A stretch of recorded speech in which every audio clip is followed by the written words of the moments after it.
Okay, तो हमारा equi potential surface दूसरा टॉपिक है, इक्वी पोटेंशियल सरफेस। ये क्या होता है? अगर एक चार्ज Q है तो इससे ये वाली पॉइंट पे जो अगर R है तो वैसे ही there can be lot of R, और सब R के पॉइंट को जब मैं कलेक्ट करूंगा तो it will make a surface. अगर मैं इसको चार्ज मारूं तो इस स्फीयर बनाएगा basically. So this are called equipotential surface. Surface जिसके हर पॉइंट पे सेम पोटेंशियल हो उसको इक्वी पोटेंशियल सरफेस कहते हैं। ओके, ये बहुत छोटी सी टॉपिक थी, बस इस पर सम आता है इसलिए डेफिनेशन पूछा जाता है इसलिए बताया मैंने। नेक्स्ट क्या है मेरे लिए?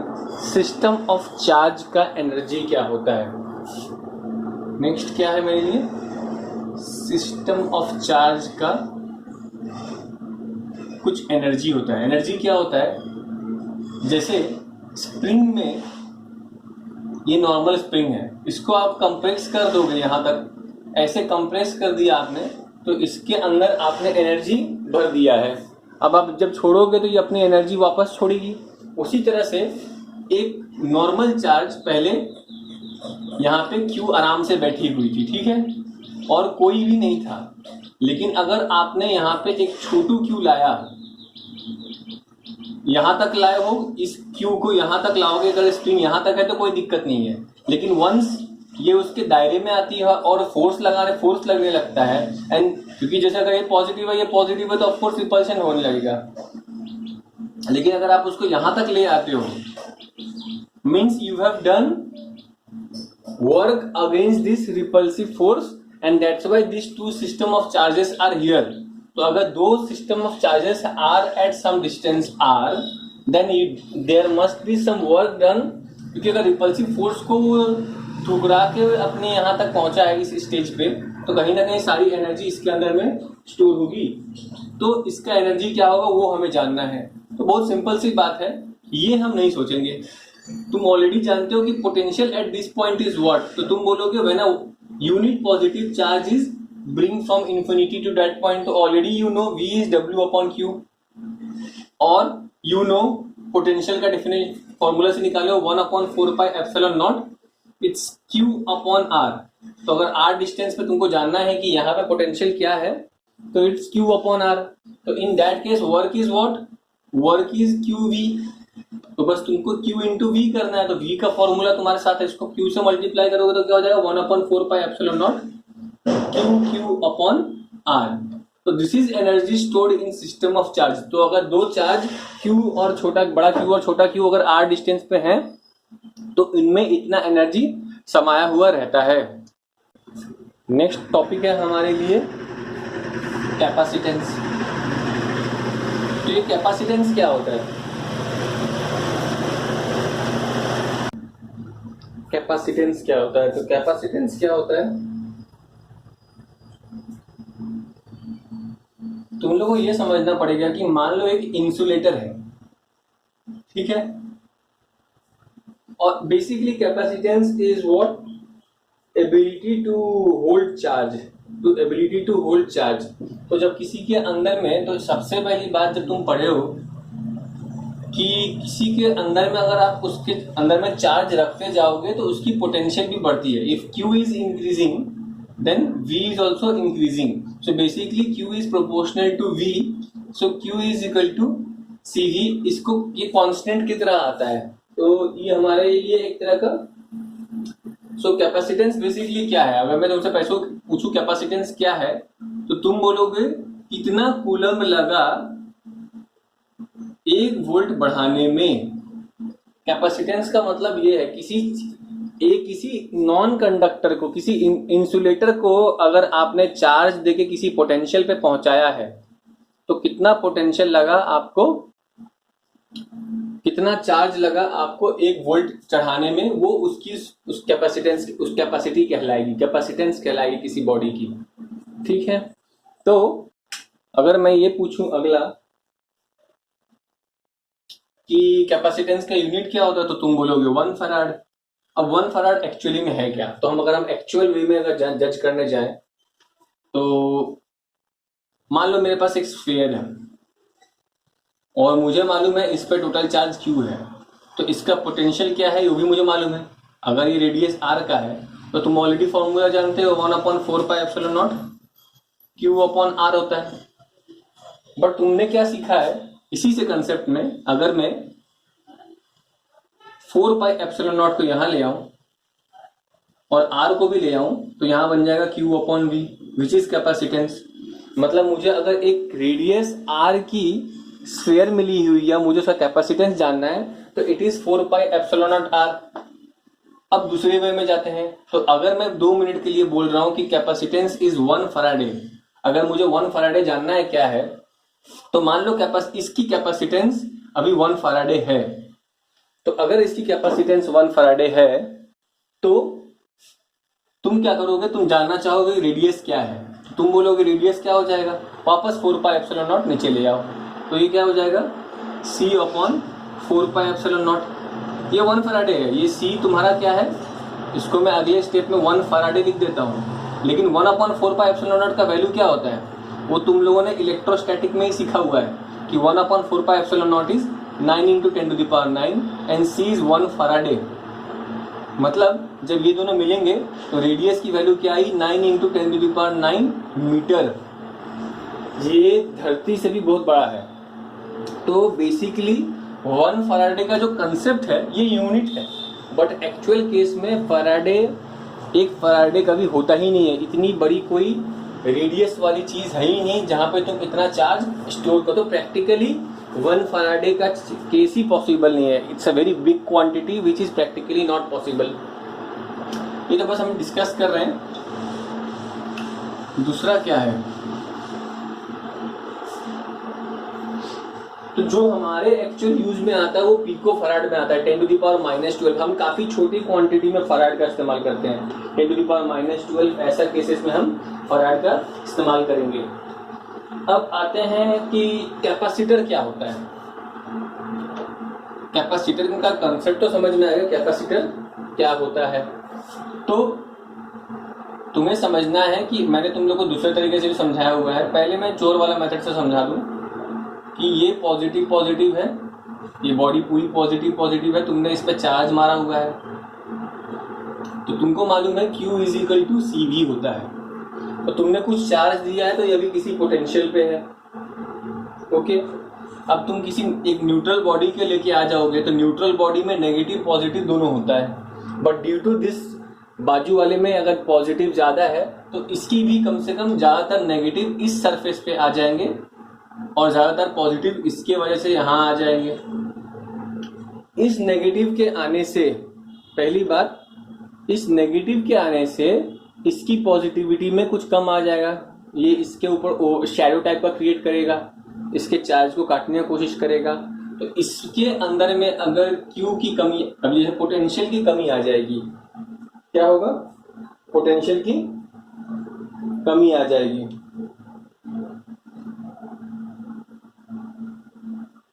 तो पोटेंशियल का कमी आ जाएगा, जब चार्ज की कमी होगी तो potential, basically capacitance will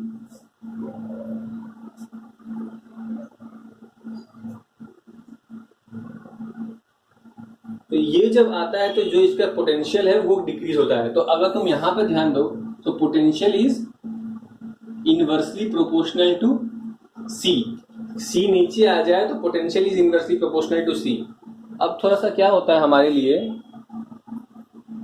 English में ये समझना, मैं तो लोगों को ऑलरेडी अपना देसी मेथड समझाता हूँ। देसी मेथड में क्या है कि ये लड़कों का, मैंने ऑलरेडी समझाया हुआ, मैं हर साल ऐसे ही समझाता हूँ। ये लड़कों का हॉस्टल होता है और ये फैमिली, ये बैचलर वाला है, बैचलर टावर है, और ये फैमिली टावर है। बट उसमें भी, फैमिली में भी, because this is full of bachelors, ये मियाँ बीवी में भी लड़कियां जो औरतें हैं, जो वाइफ हैं, negative is wife, will be more interested in boys. तो ऐसे केस में क्या होगा, even if they have been sent to do some work, इनका अगर ये सपोज ये बैचलर, पढ़ने वाले बैचलर थे, but due to this distraction इस फैमिली में इतने ये लोग आ गए हैं, वाइफ आ गए हैं, तो दे विल गेट डिस्ट्रैक्टेड। इनका ध्यान यहाँ रहेगा, ये भी थोड़ा सा अपने पतियों को छोड़ के थोड़ा सा इधर, पहले अगर ये बिल्डिंग नहीं रहती तो ये अपने इधर ध्यान देता है, positive negative, this body would have been neutral only. But due to this side has, तो वो अपने घर के इस खिड़कियों पे ज़्यादा रहेंगी ताकि they could have a view on this boys. तो यहाँ पे क्या होता है हमारा, ये भी कंसंट्रेशन इधर डालने लगते हैं, तो इनकी पोटेंशियल में ये अपने जो एक्चुअल इनकी कैपेबिलिटी है, because of this distraction they get less mark, पढ़ाई में भी ध्यान नहीं लगा पाते हैं, तो देयर पोटेंशियल डिक्रीजेस।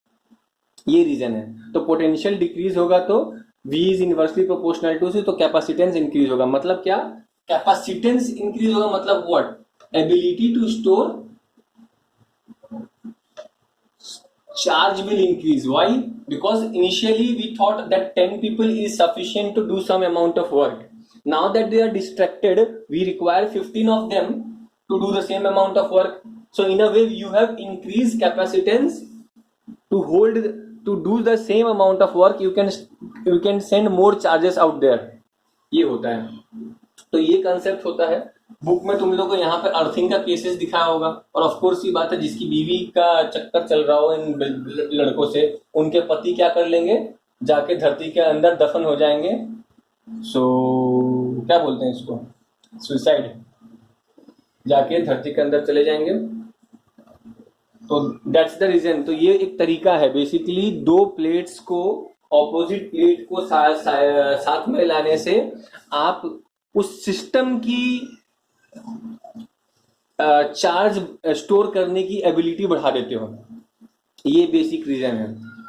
तो ये था कैपेसिटी का, कैपेसिटर का कंसेप्ट। तो पैरेलल प्लेट कैपेसिटर है, it helps, a capacitor is arrangement of two conductors that is used to store some electric charge. अब आते हैं पैरेलल प्लेट कैपेसिटर में। पैरेलल प्लेट कैपेसिटर में हम लोग आएंगे। तो पैरेलल प्लेट कैपेसिटर यही है जो हम पढ़ रहे थे, बस ये सब हमारे लिए, हम मेन टॉपिक तुम समझ गए हो। तो पैरेलल प्लेट कैपेसिटर में क्या होता है, ये पॉजिटिव पॉजिटिव होता है और ये नेगेटिव नेगेटिव नेगेटिव होता है। पॉजिटिव से इलेक्ट्रिक फील्ड निकलती है, नेगेटिव में इलेक्ट्रिक फील्ड घुसती है। कुछ दिन पहले मैंने इलेक्ट्रिक फील्ड का कंसेप्ट समझाया था गॉसियन थ्योरम से। तो गॉसियन थ्योरम क्या कहता है कि अगर आपके पास अगर कोई चार्ज है, चार्ज प्लेट है, तो उसके वजह से आपको उसको घेरना पड़ेगा, गॉसियन सरफेस लाना पड़ेगा जिससे सारा फ्लक्स निकले। ठीक है। तो अगर ये एरिया ए है तो ये भी ए है और ये भी ए है, दोनों साइड से उसको घेरेगा। You know E dot D S is 1/ε charge enclosed. So यहाँ D S is, what is the D S which is enclosing it, it is 2 times of area. And what is your charge on it, so sigma is the charge. Actually charge Q है इस पे और area A है, तो sigma is Q upon A, where I can write Q is sigma A. So instead of writing Q I will write sigma A. A cut जाता है, so electric field का formula होता है 1/σ/2ε0। अब कहानी क्या है कि σ/2ε0 एक प्लेट की वजह से, तुम यहाँ पे एक प्लेट पढ़ रहे हो, मतलब ये नहीं भी होती तो अभी σ/2ε0 होता।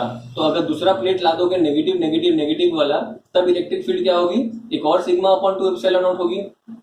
So net electric field due to a parallel plate capacitor of opposite charges would be σ/2ε0। Positive से निकलता है नेगेटिव में घुसता है, σ/2ε0 प्लस σ/2ε0, इट इज σ/ε0। तो ये हम समझते हैं कि पैरेलल प्लेट कैपेसिटर के बीच में इतनी इलेक्ट्रिक फील्ड होती है। अब दूसरे टॉपिक पे जाते हैं हम लोग। टॉपिक क्या है और क्या टर्म्स एसोसिएटेड है, क्योंकि तुम जान चुके हो कि मैंने तुम लोग को एक बात और बताई थी कि जहां इलेक्ट्रिक फील्ड और पोटेंशियल डिफरेंस के बीच में, जैसे अगर ये मैं प्लेट बना रहा हूं तो कहीं ना कहीं मैंने शायद पॉजिटिव और नेगेटिव ऐसा कनेक्ट किया होगा, तभी तो ये प्लेट पॉजिटिव बना और ये प्लेट नेगेटिव बना। बेसिकली तुमने कैपेसिटर क्रिएट कर दिया। अब कैपेसिटर क्रिएट किया मतलब तुम्हारे पास यहाँ V है, मतलब इन दोनों प्लेट के बीच में पोटेंशियल डिफरेंस V है और इन्हीं दोनों के बीच में डिस्टेंस भी D है। और थोड़ा देर पहले वाली वीडियो में मैंने समझाया था कि electric field is potential gradient V/D। Electric field is V/D। तो अगर इलेक्ट्रिक फील्ड V/D है और इलेक्ट्रिक फील्ड का फॉर्मूला ये है हमारे पास, तो यहां पे मैं V/D भी लिख सकता हूं। ओके, यहां से क्या आएगा कि सिग्मा इज Q/A। चलो ये भी मान लेते हैं। एक और बात जानते हो कि Q इज CV। सो कहीं ना कहीं Q/V इज C। तो इस वाले स्टेप से अगर मैं अगले स्टेप में आऊं, यहां से अगर मैं ये स्टेप यहां लाता हूं, तो ये क्या हो जाएगा, डी एप्सिलॉन नॉट ए को वहां ले जाते हैं, डी को यहां रख लेते हैं, तो क्यू अपॉन वी, ये वी नीचे आई और ए एप्सिलॉन नॉट उधर गया, A epsilon not upon D आ गया। तो यहां से मुझे मालूम है Q upon V is C, so Q upon V is C. तो क्या सीख रहे हैं हम कि अगर आपके पास कोई दो पैरेलल प्लेट है तो उसकी कैपेसिटी निकालने का तरीका ये भी है। क्या है, ये बहुत क्रूशियल फॉर्मूला है हमारे लिए। क्या तरीका है, ये वाला मैं यहां मिटा के तो मैं बता दे रहा हूं कि अगर दो प्लेट है, मैं अब थोड़ा 3D व्यू में दिखाता हूं, जिसमें आपको एरिया मालूम है और दो प्लेट का डिस्टेंस मालूम है और उसके बीच में कौन सी हवा है वो मालूम है। जैसे अगर ये प्योर वैक्यूम है तो it will B epsilon not, in that case capacity would be A epsilon not upon D. ये हो गया तुम्हारा normal capacitance, capacitor, parallel plate का कैपेसिटर। तो ये कभी इसको सी नॉट भी बोलते हैं, प्योर वाला केस में ये हमारा एप्सिलॉन नॉट है तो यहाँ पे सी नॉट बन जाता है।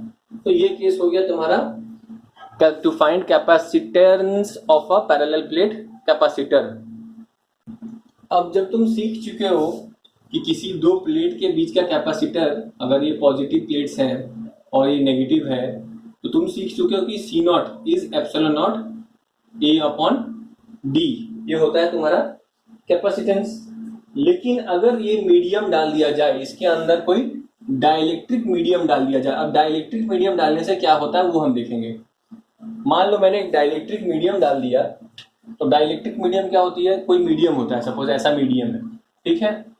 तो उस मीडियम में क्या होता है, डाइलेक्ट्रिक। अब तुम पहले समझो ये कि पोलर मॉलिक्यूल और नॉन पोलर मॉलिक्यूल क्या होते हैं। ये एक नॉन पोलर मॉलिक्यूल है जिसमें पॉजिटिव और नेगेटिव बराबर बटे हुए हैं, तो इसके बीच में सिमेट्री करूंगा तो बराबर पॉजिटिव और बराबर नेगेटिव रहेगा।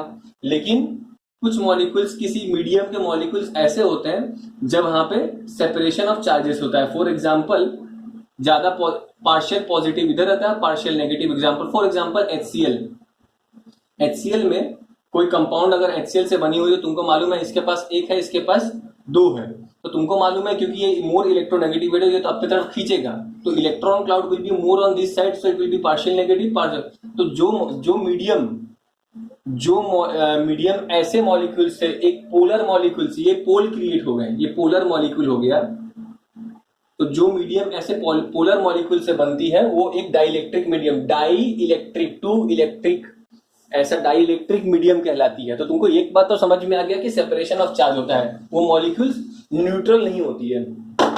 तो नॉर्मल केसेस में अगर ये प्लेट ना रहे तो डाइलेक्ट्रिक मीडियम में क्या होती है कहानी, कुछ भी होता है, कहीं भी पॉजिटिव है, कहीं पॉजिटिव है, नेगेटिव है, पॉजिटिव है, नेगेटिव है, ठीक है। एक डिसओरिएंटेशन टाइप का रहता है, ठीक है। लेकिन जैसे ही क्या करते हैं, हम एक पैरेलल प्लेट लेके आते थे किसी मीडियम के, ये मीडियम को उठाकर किसी पैरेलल प्लेट के बीच में डाल दें, अगर मतलब कैपेसिटर के बीच में डाल दें, तो मुझे मालूम है ये मेरा पॉजिटिव है और मुझे मालूम है ये मेरा नेगेटिव है। तो क्या होगा, इसी मीडियम के वो जो पॉजिटिव और नेगेटिव एंड्स हैं वो अपने आप को ऐसे अलाइन करेंगे कि पॉजिटिव की तरफ नेगेटिव अट्रैक्ट हो जाएगी और नेगेटिव की तरफ सारे पॉजिटिव अट्रैक्ट हो जाएंगे। क्या हो जाएगा, इसका जो नेगेटिव वाला हिस्सा है, सारे मॉलिक्यूल्स का negative will be attracted to है। तो नेचुरल लॉ है कि नेगेटिव्स और इसके तरफ positive negative, positive negative, positive negative, positive negative. तुम एक बात नोटिस करोगे कि अंदर वाले में इसका पॉजिटिव और इसका नेगेटिव एक दूसरे के साथ मिलकर एक न्यूट्रल जोन बना देता है। तो बेसिकली डाइलेक्ट्रिक मीडियम में सारा अंदर का कट जाता है, सिर्फ लास्ट सरफेस पे, इस सरफेस पे एक पॉजिटिव पॉजिटिव क्रिएट हो गया और इस सरफेस पे, ये जो लेफ्ट वाली सरफेस है, उस पे एक negative negative negative charge induce हो गया। अब क्या करेंगे, ऐसा चार्ज अगर इंड्यूस हो गया है तो इसका फाइनल रूप देख लेते हैं, फाइनल फेस कैसा दिखेगा। सो बेसिकली टू प्लेट्स के बीच में जब तुमने डाइलेक्ट्रिक डाला तो finally what you have a dielectric medium जिसके सरफेस पे फिर से चार्ज डेवलप हो गए हैं, ठीक है। पहले डिसओरिएंटेड है, अब ओरिएंटेशन भी हुआ है, साथ साथ में पॉजिटिव, एक फेस पॉजिटिव हो गई है, एक फेस नेगेटिव हो गया है। तो जब ये कुछ नहीं था तब electric field was E0। Now due to polarization there is a new, देखो जो अगर मैं ब्लैक से बना रहा हूं तो it is due to plates, अगर मैं अब पॉजिटिव टू नेगेटिव बना रहा हूं इट इज ड्यू टू जो डाइलेक्ट्रिक मीडियम का सरफेस है उनके वजह से है। So it is electric field due to polarization, और जो प्लेट के वजह से है वो तो है ही ई नॉट। तो अगर मैं तुमसे पूछूंगा कि what is your new electric field out here in this region, तो ये तो है ही और ये भी है। So new electric field is E not minus EP. ठीक है, अब मैंने तुम लोगों को इलेक्ट्रोस्टैटिक के स्टार्टिंग में ही कुछ डाइलेक्ट्रिक कांस्टेंट का मैंने बताया था, जिसमें मैंने बताया था कि it is ratio of force between two charges in vacuum upon in some medium then that K is called dielectric. उसके बाद में ई अपॉन ई नॉट का कुछ रिलेशन आया था। सेम चीज होता है कि dielectric constant is also equal to electric field due to a charge in vacuum upon electric field due to in some medium. तो ये तो फंडा इसमें भी लगता है। तो अगर मैं बोलूं कि ये क्या है तो it is E not and in some medium, suppose this, अगर ये मीडियम है मेरा तो यहाँ पे मेरी नेट इलेक्ट्रिक फील्ड ई आ रही है। सो ई का वैल्यू क्या हो जाएगा, E not minus E P. So in a way I can say dielectric constant is E not upon E not minus EP. ठीक है,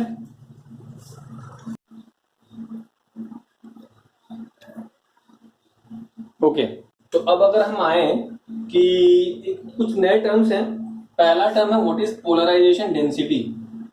व्हाट इज पोलराइजेशन डेंसिटी, तो ये क्या है कि पोलराइजेशन डेंसिटी क्या होता है कि कितना डाइपोल मोमेंट आपने क्रिएट किया है। देखो पोलराइज तो तुमने किया ही, मतलब क्या कि अगर आपके पास एक प्लेट है, आपने बीच में एक, देखो ये सब 3D है, तुम ऐसा शायद देख रहे होगे, मैं तुम लोग ऐसे दिखा रहा हूं बट ये सब एक्चुअली में सब 3D है। इसके बीच में एक मीडियम आता है, पानी का, तेल का, कोई भी मीडियम आप डालते हो। तो कहानी क्या होती है कि अगर आपने कितना पोलराइज किया है, तो आपने अगर वॉल्यूम V का कोई मीडियम डाल दिया है और उसमें आपने कितने डाइपोल मोमेंट क्रिएट किए हैं, क्योंकि बेसिकली दिस इज डाइपोल। आप जब सेपरेशन ऑफ चार्ज करते हो तो आप एक फेस पे आप नेगेटिव लेके आ रहे हो, एक फेस पे अगर पॉजिटिव लेके आ रहे हो, एक फेस पे नेगेटिव बना दे रहे हो किसी मीडियम का, तो बेसिकली आपने सेपरेशन ऑफ चार्जेस क्रिएट किया, तो आपने डाइपोल मोमेंट किया। तो यही होता है quantity of what is dipole, what is polarization density. तो बेसिकली हम बोल सकते हैं polarization density is dipole moment upon volume of dipole moment of dielectric upon volume of dielectric. मतलब कितना, अगर आप मान लो क्वांटिटी ज्यादा है और आप सेपरेशन कम कर रहे हो, तो ऐसे केस में आपकी पोलराइजेशन डेंसिटी बहुत हाई नहीं थी, ये कहलाएगा। तो डाइपोल मोमेंट क्या होता है, तो अगर मैं मान लूं कि देखो मुझे ऑलरेडी मालूम है कि sigma is surface charge density which is Q upon A, वो तुम पढ़ चुके हो। ये जब भी किसी सरफेस की चार्ज की बात आएगी, उसी तरह से जब आप प्लेट के बीच में आपने किसी को डाला है, सपोज आपने यहाँ पे डाल दिया और आपने इस पे चार्ज क्रिएट किया Q, तो हम यहाँ पे P लिखते हैं। चार्ज ड्यू टू पोलराइजेशन वाला को P लिखते हैं, क्योंकि नॉर्मल चार्ज प्लेट पे होता है, कुछ चार्ज प्लेट्स पे भी होते हैं और कुछ चार्ज मीडियम के सरफेस पे भी होते हैं। तो जो हमने पोलराइजेशन करवा के माना, जैसे जैसे इस पे मैंने दिखाया था कि इस पे नेगेटिव आ गया, इस पे पॉजिटिव आ गया, इसको QP कहते हैं। तो ऐसे केस में इस पे जो सरफेस चार्ज डेंसिटी होगा वो QP इंटू यहाँ भी चार्ज ड्यू टू P, और ये जो भी इस सरफेस की एरिया होगी वो कहलाएगा। तो ये हो जाएगा सरफेस चार्ज डेंसिटी हो जाएगा। वो तुम लोग ऑलरेडी पहले भी पढ़ चुके हैं, sigma is surface charge density which is charge per unit area. अब मान लो इस पे Q आ गया और इसकी डिस्टेंस यहाँ पे D है, जो तुमने थिकनेस है तुम्हारी वो D है, और मान लो ये तुम्हारा पूरा प्लेट भी है, तुमने पूरे प्लेट को, मैं थोड़ा गैप नहीं दिखा रहा हूँ, पूरा प्लेट भी D डिस्टेंस का, तुमने पूरे डाइलेक्ट्रिक मीडियम को पूरे D से ही भर दिया है। मतलब the distance between this to plates way D and entire space between them was filled with a dielectric constant of जो भी तुमने डाल दिया इसमें। तो ऐसे केस में वॉल्यूम वुड बी व्हाट, ये तो तुम्हारा एक क्या बन गया, Q बन गया। So it will be length into width, मतलब area of this into height. Area into height is volume of what volume of a cube, तो यहाँ पे area into D will become volume of the dielectric. ये अलग बात है, ये अलग कॉन्सेप्ट है। यहाँ पे मैं polarization on dipole moment is what either of the charge into distance between them, so into the distance between them is D only, तो यहाँ डी डी कट गया। तो हम क्या देख रहे हैं कि polarization density which is P is actually Q P upon A, which is Q P upon A means sigma P, which is basically sigma P. तो हम बोल सकते हैं कि पोलराइजेशन डेंसिटी जो भी है, polarization density is actually surface charge density due to polarization. ये एक तरह का एक फैक्ट जान के रखो, जरूरत पड़ता है आगे हमें, ठीक है। उसके बाद आता है हमारा क्या कंसेप्ट, इलेक्ट्रिकल ससेप्टिबिलिटी क्या होती है, इलेक्ट्रिकल ससेप्टिबिलिटी क्या होती है। तो ये कंसेप्ट कहाँ से आता है वो हम देखेंगे, ये भी बहुत इंपॉर्टेंट है, बहुत लोग को नहीं समझ में आता है, टेक्स्ट बुक में कहीं अच्छे से नहीं दिया हुआ है। तो इलेक्ट्रिक, ये तो मुझे बोलने में भी दिक्कत होता है, ससेप्टिबिलिटी, तो इट इज व्हाट कि जितना आपकी इलेक्ट्रिक फील्ड रहेगी उतनी ही पोलराइजिंग स्ट्रेंथ रहेगी। ये तो बहुत जाहिर सी बात है कि किसी भी प्लेट के बीच में जो नेट इलेक्ट्रिक फील्ड होगा, मतलब इसका और इसका कटने के बाद जो ई होगा वही मेंटेन कर, उसी वो जो रहेगा वही तो वो मेन चीज है जो इस पोलराइजेशन को, जो ये पोलराइज हुआ है इसका बेस क्या है, कौन किया। शुरुआत में तो प्लेट था और इलेक्ट्रिक फील्ड ई नॉट था, जब हमने मीडियम डाला उसके बाद कुछ, तब तो कुछ चार्ज बना ना, उसके बाद उसके वजह से कुछ इलेक्ट्रिक फील्ड बना, फिर उन दोनों का सब्ट्रैक्शन से ई आया, but finally E is something what it is holding those charges at that point ना। सो पी का कारण क्या है, ई है। सो वी कैन से कि इलेक्ट्रिक फील्ड पोलराइजेशन इन उल्टा लिखूंगा, polarisation is directly proportional to E, और इसको जो इक्वल करने के लिए आता है, कांस्टेंट करने के लिए, वो ये टर्म्स आते हैं, ठीक है। ज्यादा दिमाग नहीं लगाना है, इसी को ससेप्टिबिलिटी बोला जाता है, बहुत इंपॉर्टेंट है, इसी को ससेप्टिबिलिटी बोला जाता है। तो हम कहीं ना कहीं बोल सकते हैं what is susceptibility, it is P upon X not E, ठीक है। अब आगे चलते हैं कि कुछ आता है, देखते हैं क्या होता है। यहां तक तो समझ में आ गया। तुम लोग हाथों हाथ जब ये पढ़ रहे हो तो स्टॉप करके नोट्स बनाते रहो, ज्यादा बेटर रहेगा, ठीक है। अब वापस आते हैं कि पहले मैं वापस स्टार्ट करूंगा कि पहले प्लेट था जहां पे ई नॉट थी, ठीक है। फिर हमने इसमें डाइलेक्ट्रिक कांस्टेंट डाला जिससे एक electric field due to P आया, और नेट इलेक्ट्रिक फील्ड हो गया ई नॉट माइनस ईपी। हम कुछ रिलेशन निकालने जा रहे हैं बिटवीन डाइलेक्ट्रिक कांस्टेंट। अब मैं जो निकालने जा रहा हूं वो है रिलेशन बिटवीन के डाइलेक्ट्रिक कांस्टेंट एंड ससेप्टिबिलिटी। ये पूछा जाता है, 2 मार्कर का क्वेश्चन आता है, ठीक है। तो तुम्हारा ई, तुमको ये आ गया, थोड़ा देर पहले तुम क्या पढ़े हो, व्हाट इज योर, ठीक है, ये E is equal to E not minus EP. अब तुम्हारा ईपी का फॉर्मूला क्या है, what is your EP, EP is, तुमको ऑलरेडी पढ़ा चुका गया है कि sigma upon epsilon not plate के बीच का चार्ज होता है। Electric field due to a simple plate क्या होता है, 2 प्लेट के बीच में, इसके वजह से सिग्मा अपॉन 2 एप्सिलॉन नॉट होगा, इसके वजह से सिग्मा अपॉन 2 एप्सिलॉन नॉट होगा, तो sigma upon overall sigma upon epsilon not होगा। क्योंकि हम पोलराइजिंग का बात कर रहे हैं तो स्पेशली सिग्मा के लिए सिग्मा पी लिखेंगे।